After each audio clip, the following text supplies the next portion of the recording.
Hello again, episode 19 of Travel Talk. Today's episode will cover travelling to Dallas. This episode's only actually going to cover one day, so you can imagine there's a lot to talk about.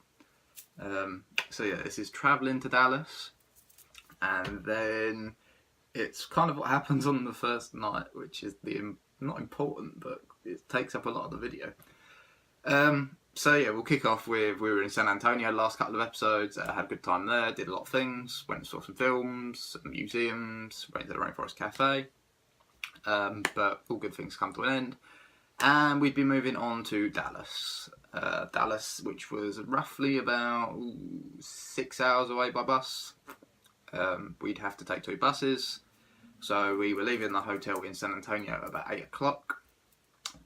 We wanted to get to the bus station nice and early, get our bags checked in, and our bus would then leave at 10 for Austin, which was about 2 hours away. And then we would get off the bus in Austin and swap to another bus to go to Dallas. God bless the Greyhound, it is pretty easy. People do worry about travelling America, like the subways and the buses, but from the experience I've had, they are pretty easy, so never worry if you go. Like I say, we changed buses, and we were on that bus for about 3 hours to get to Dallas. Arrived in Dallas at about 4 o'clock in the afternoon, jumped in a taxi and headed to the hotel we'd be staying in for the next 3 nights. We'd only be in Dallas for 2 full days, and we'd be leaving on the 3rd full day. So we wanted to make plenty of use of the time we had.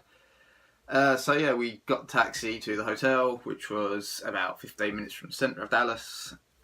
The taxi driver we had, he was a happy little soul. We got in his taxi, and we loaded our bags in and got in and said where we wanted to go. And he kind of grunted, and we were like, okay, fair enough. And then no talk along the way. We get to the hotel, which, you know what, I can't blame them. Not all taxi drivers want to chat. They see a lot of people every day, you know. Anyway, we get to the hotel, and he says how much it is. We pay him, and then he just kind of stared at us as if to say, "Get your bags and go." We're like, okay. So we got our bags out, and we're just walking away from his taxi, and I look back, and he is giving me the biggest death stare in the world, as if I've just shot one of his children. I was like, seriously, what have I done? That was a bit strange, but that I think that should have been an indication of what was going to happen tonight, because that would have been a good indicator. So we checked into the hotel, pretty easy, staff were pretty friendly, it's run by a family. We go into the room, put our stuff in, dropped it off because we hadn't really eaten that much during the day, obviously being on the buses the entire day. So luckily there was a Denny's restaurant next to the hotel, so we literally had to walk 1 minute to get to this restaurant, which was good. Went to the restaurant, had an all-day breakfast, which God bless America for. Because all-day breakfast there is actually an all-day breakfast, so get everything. So yeah, we had that, and then headed back to the hotel room probably about half an hour later, and just had to sleep for a couple of hours. Woke up about 6:30, 7 o'clock. Watched the US version of The Voice, because like I say, we never miss an episode. And this is where it goes downhill slightly. So we got to about probably 9 o'clock after The Voice had finished, and as I say, we'd only had one meal properly that day, so we thought, oh right, we'll go and have something to eat. So we thought, oh well, Denny's is only across the thing, so we'll only be gone 5 minutes anyway. So we get, put your coats on, get your shoes on, went out the door, closed the door, walked down the stairs, we walked across to Denny's, had some pancakes, came back, the door was wide open, my laptop was gone, her laptop was gone, my Kindle was gone, her phone charger ironically was gone, but not her laptop charging cable, which still baffles me to this day, but okay. So as you can imagine, we were slightly distressed about this. We were like, okay, we've been robbed, so we'll go and tell the hotel staff, we'll call the police, blah blah blah. So we went down to the hotel reception, said to the staff, look, we've just had our room broken into, explained to them what happened, where we'd been. They rang the police. I'll be honest, the staff at the hotel that we were at were really, really good, because they were really helpful. They made sure that we had a new room. They didn't charge us for any international calls we had to make to get insurance sorted out. They didn't even charge us full price for the stay altogether. I think they only charged us half price. So yeah, that was really good of them. I mean, obviously it was on their property, so they kind of have to do something. But at the same time, it was nice of them to do that. So yeah, like I say, they rang the police. I went behind their desk and used their CCTV camera thing and checked what happened. And basically what happened was there was a car sat in the parking lot outside of where the rooms were. It was like a motel, so obviously it's rooms surround the parking lot. So there was this car sat in the parking lot, and they'd been sat there about 10 minutes, and basically what they were doing was waiting until the first people came out of any room, not just our room, any room. And they'd seen us come out, walk down the stairs, and they'd seen we were going to the restaurant, obviously. So there was a man and a woman. They get out of the car, they run up the stairs, go to the door. You see him shoulder barge the door to force it, basically. They run in, grab. I think it's weird because if you watch the way we watched the camera, they went in and out 3 times. So he goes in, gets my laptop, gives it to the woman. Goes in again, gets her laptop, gives it to the woman. Goes in again, gets my Kindle and her charger and gives it to the woman. And then they put it all in the car and piss off, which was lovely, obviously. But luckily the CCTV at this motel was really good, so I could freeze frame it. I got the license plate number. I got a pretty clear picture of the man and the woman.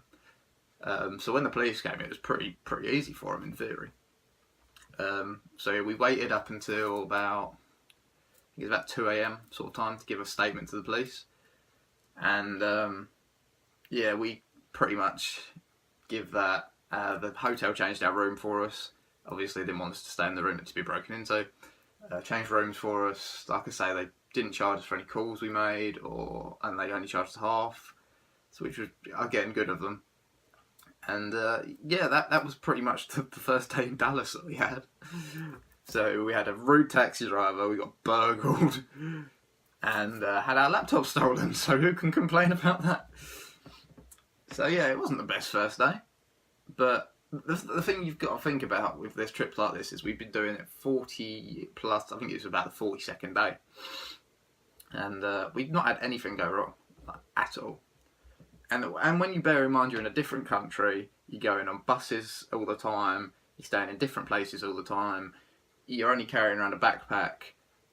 The thing for that to be the only thing that went wrong is pretty good, and you can't let something like that get to you, because that could happen to absolutely anyone. That could have happened to us. That could have happened to people that actually live in Dallas. That could have happened to someone who was only staying there overnight for a business thing. It wasn't like they targeted us as such. It was just we were the first people to come out of our room and they saw. So we couldn't let it get to us. Couldn't let it ruin the trip, and we didn't.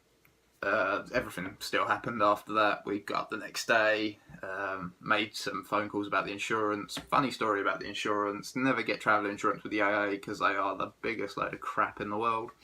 Basically, with the AA, if you do not have certain requirements that they don't actually tell you about fulfilled about a trip, then they won't pay out. So, for example, on their website, it doesn't actually tell you have to have a return flight from wherever you're going. So, because obviously we'd gone to America and we're going on to Australia afterwards, we didn't have a return flight, so I couldn't claim any insurance back on the laptop that I'd stolen, which is a load of crap. But again, they don't state that on their website. They don't state a lot of things on the website. They're very rude over the phone, and they aren't helpful at all. So do not get AA travel insurance. The person I was travelling with, she couldn't get her travel insurance sorted for the same reason.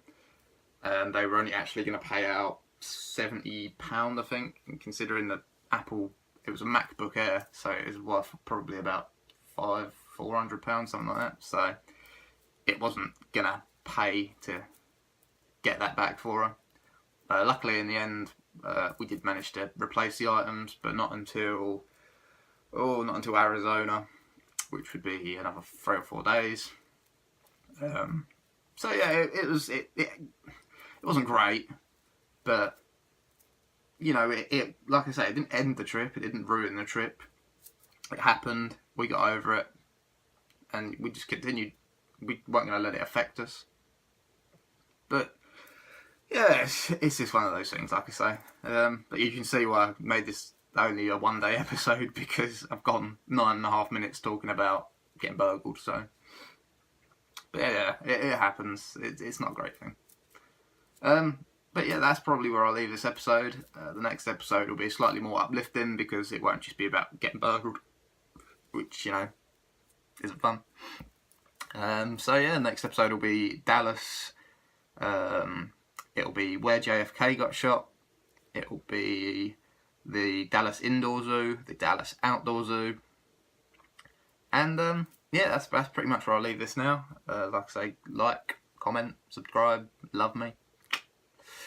And yeah, next episode shouldn't be too long. In fact, it'll probably be tomorrow, in all honesty. And yeah, until then, keep watching and have a good time.